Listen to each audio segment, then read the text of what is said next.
So guys, इस lecture में हम लोग डिस्कस करने जा रहे हैं डायनोफ्लैजिलेट्स को, और हम लोग बात करते हैं कि एक्चुअल में डायनोफ्लैजिलेट्स क्या होते हैं और इनके अंदर हमको कौन कौन से इंपॉर्टेंट एग्जाम्पल्स को डील करना है। वो सारी चीज़ों को हम लोग डिस्कस करेंगे जो कि नीट एग्जाम में पूछे जा सकते हैं या फिर पूछे जा चुके हैं। हम लोग एनसीईआरटी से थोड़ा सा बाहर जाने की कोशिश करेंगे इस लेक्चर में भी।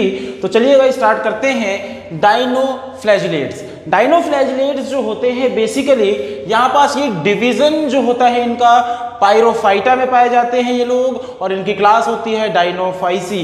तो आप लोग याद रखेंगे कि इनकी क्लास और डिवीजन दोनों पूछ लिया जाता है। डिवीजन होता है हमारा पायरोफाइटा और जो हमारा क्लास होता है वो होता है डायनोफाइसी। तो दोनों चीजें आपको याद में होनी चाहिए। नेक्स्ट है इनके हैबिटेट के बारे में डिस्कस करना है हमको।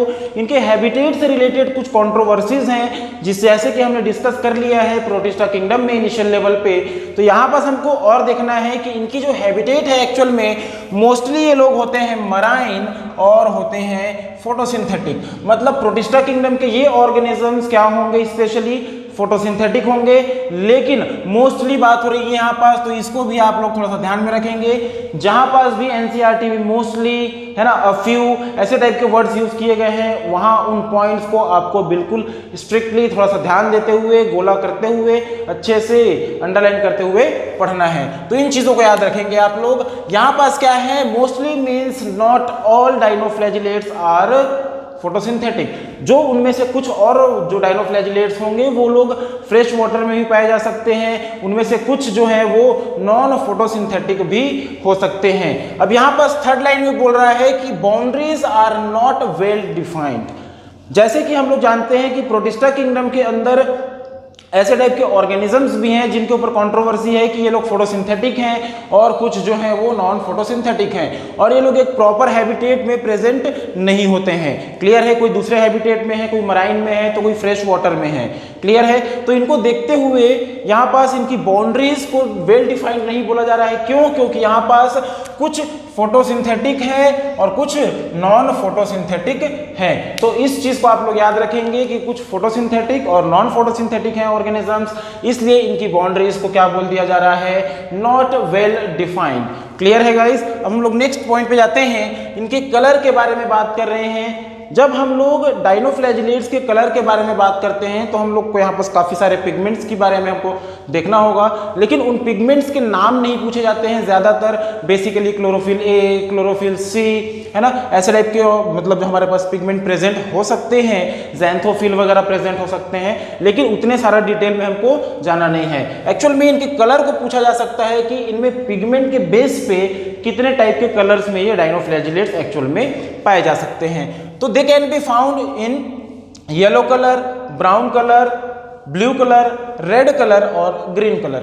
जो हम लोगों के लिए काफ़ी ज़्यादा इंपॉर्टेंट है, जिस कलर के बारे में हमको बात करना होगा वो होगा हमारा रेड डायनोफ्लैजिलेट्स के बारे में। अभी हम लोग जब गोनियोलैक्स के बारे में डिस्कस करेंगे तो हम लोग वहाँ पास रेड टाइप के बारे में डिस्कस करेंगे, तब यहाँ पास रेड आएगा।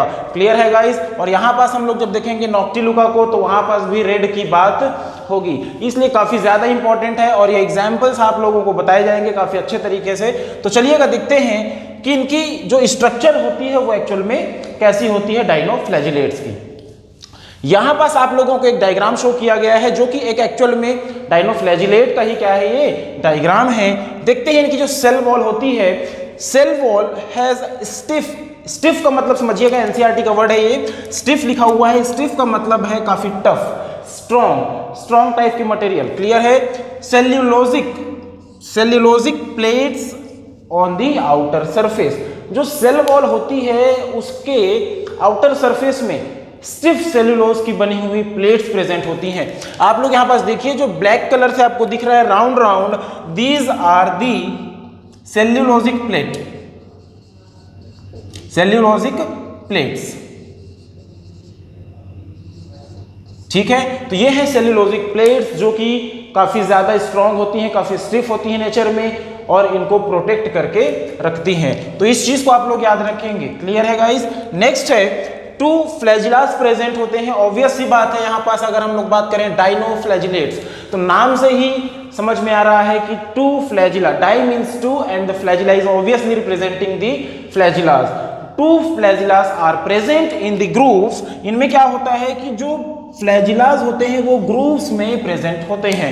देखिएगा यहाँ पास एक ग्रूव प्रेजेंट है, खांच लाइक स्ट्रक्चर प्रेजेंट है, वहीं पास हमारे पास क्या है कि हमारे फ्लैजिलास प्रेजेंट हैं। यहाँ पास देखिए जो एक फ्लैजिला होता है वो लॉन्गिट्यूडिनल होता है और जो दूसरा फ्लैजिला होता है वो ट्रांसवर्स होता है।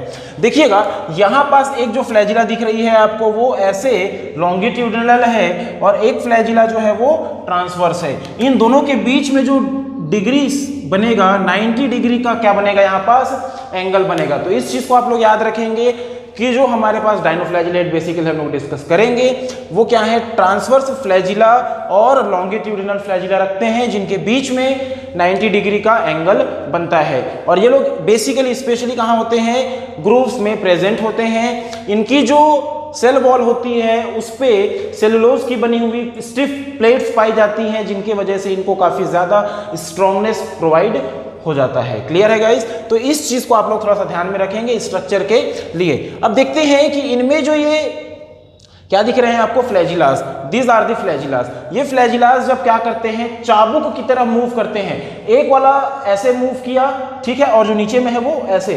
तो क्लियर है? तो यहाँ पास क्या होगा कि यहाँ पास पर्टिकुलर ऑर्गेनिज्म है, सपोज टू बी, आप इसमें देखेंगे कि ये वाला फ्लैजिला इधर है और ये वाला फ्लैजिला इधर है और यहाँ पास पर्टिकुलर ऑर्गेनिज्म है।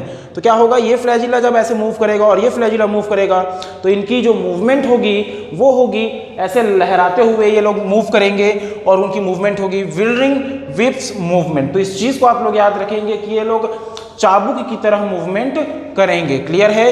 और इनको आर्मर्ड एल्गी बोल दिया जाता है।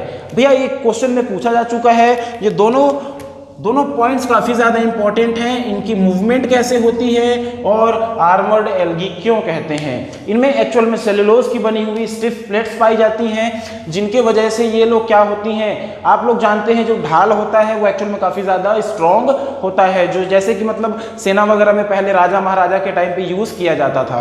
इसलिए यहाँ पास इनको क्या बोल दिया जा रहा है, ये एक ढाल की तरह ही काम करता है इनको प्रोटेक्ट करने के लिए, इसलिए इनको आर्मर्ड एल्गी बोल दिया जा रहा है। तो इस पॉइंट को आप लोग काफी ज्यादा इंपॉर्टेंट याद रखेंगे, ये नीट में पूछा जा चुका है। क्लियर है गाइस? तो यहां तक की बात हमारी हो गई कि इनिशियल लेवल पे डाइनोफ्लैजिलेट्स क्या होते हैं। अब मोस्ट इंपॉर्टेंट पॉइंट्स आने वाले हैं हमारे पास, जैसे कि कुछ एग्जांपल्स जहां से एग्जाम्स में मोस्टली क्वेश्चंस पूछे जाते हैं। तो देखिएगा, हम लोग सबसे पहला एग्जांपल लेने जा रहे हैं यहाँ पास गोनियोलैक्स।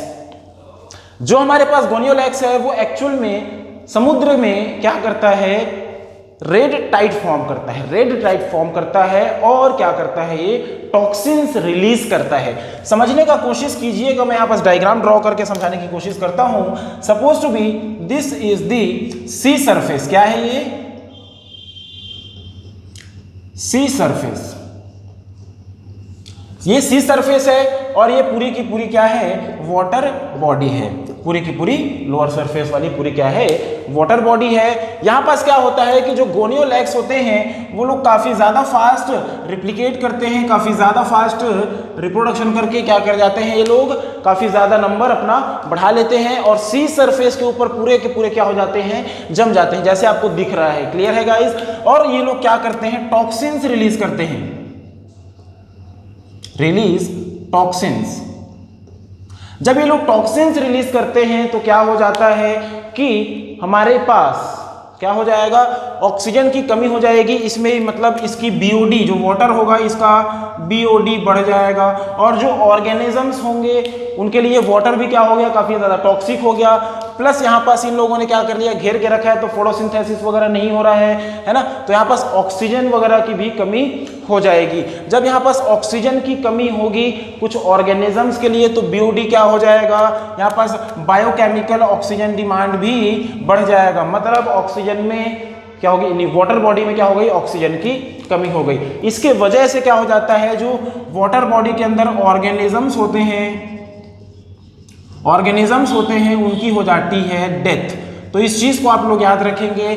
जैसे ही हम लोग एग्जाम्पल पढ़ेंगे वाटर ब्लूम के बारे में। बाय द वे यहाँ पास हमको रेड टाइड के बारे में पढ़ना है, जिसमें स्पेशली आप लोग को याद रखना है गोनियोलैक्स। ये कई बार पूछा जा चुका है, नीट हो चाहे एम्स हो चाहे ऑल इंडिया पीएमटी हो, सारे एग्जाम्स में ये क्वेश्चन पूछा जा चुका है कि रेड टाइड फॉर्म करने वाला ऑर्गेनिज्म ऐसा डायनोफ्लैजिलेट बताइए आप। क्लियर है गाइस? तो आपका आंसर होना चाहिए गोनियोलैक्स। क्लियर है गाइस? नेक्स्ट है हम लोग का कि नॉक्टिलुका एक्चुअल में क्या होता है। नॉक्टिलुका जो है हमारे पास, ये एग्जाम्पल को क्या कर लिया जाता है, पूछा जाता है कि सी गोस्ट किसको कहते हैं। तो सी गोस्ट किसको कहते हैं भाई, है ना, ऐसा एक डायनोफ्लैजिलेट जिसका नाम क्या है, नॉक्टिलुका है। और ऐसा ये क्वेश्चन और पूछा जाता है कि फायर एल्गी किसे कहते हैं। तो आप लोग का आंसर होना चाहिए कि ऐसा डायनोफ्लैजिलेट जिसका नाम क्या है, नॉक्टिलुका है। तो ये दोनों एग्जाम्पल्स काफी ज्यादा इंपॉर्टेंट है। और यहाँ पास ऑर्गेनिजम्स की डेथ हो जाती है, यहाँ पास बीओडी की मात्रा क्या हो जाती है, वाटर बॉडी में बढ़ जाती है, टॉक्सिन्स रिलीज करने की वजह से जो ऑर्गेनिजम्स है उनकी क्या हो रही है, यहाँ पास डेथ हो रही है। इस पॉइंट को काफी ज्यादा इंपॉर्टेंट याद रखेंगे। इस डायग्राम से रिलेटेड जितनी भी चीजें उनको आप लोग पर्टिकुलरली स्पेशली याद रखेंगे। और यहाँ पर स्टिफ सेल्यूलोजिक प्लेट और रेड कलर को इनको आपको थोड़ा सा याद में रखना है। अब यहाँ पास पायरोफाइटा डायनोफाइसी भी आपको याद में होना चाहिए। और यहाँ पास मोस्टली को आप लोग स्पेशली याद रखेंगे कि मोस्टली मराइन होते हैं, फोटोसिंथेटिक होते हैं, बट नॉट ऑल, सभी के सभी ऑर्गेनिजम्स फोटोसिंथेटिक और मराइन नहीं होते। कुछ फ्रेश वाटर भी पाए जाते हैं और कुछ नॉन फोटोसिंथेटिक भी होते हैं। अब देखिए भाई, यहाँ पर जो न्यूट्रिशन की बात की जा रही है उसको हम लोग देखते हैं। जो बेसिकली डायनोफ्लैजिलेट्स होते हैं उनके अंदर होलोफाइटिक टाइप का नॉर्मल सा क्या पाया जाता है, न्यूट्रिशन पाया जाता है। ड्यू टू क्यों ये लोग, क्योंकि मतलब अपना खाना खुद से सिंथेसाइज कर लेते हैं। ऑब्वियस सी बात है, ठीक है, ज्यादा कुछ कॉम्प्लिकेटेड नहीं है। लेकिन अगर हम लोग बात करें तो यहाँ पास एक्सेप्शन से ही क्वेश्चन पूछे जाते हैं। एक्सेप्शन आप लोग याद रखेंगे कि जो नॉक्टिलुका है वो होलोजोइक टाइप का न्यूट्रिशन शो करता है। क्लियर है? तो आप लोग यहाँ पास फिर से याद रखेंगे, नॉक्टिलुका जो होता है वो होलोजोइक टाइप का न्यूट्रिशन शो करता है।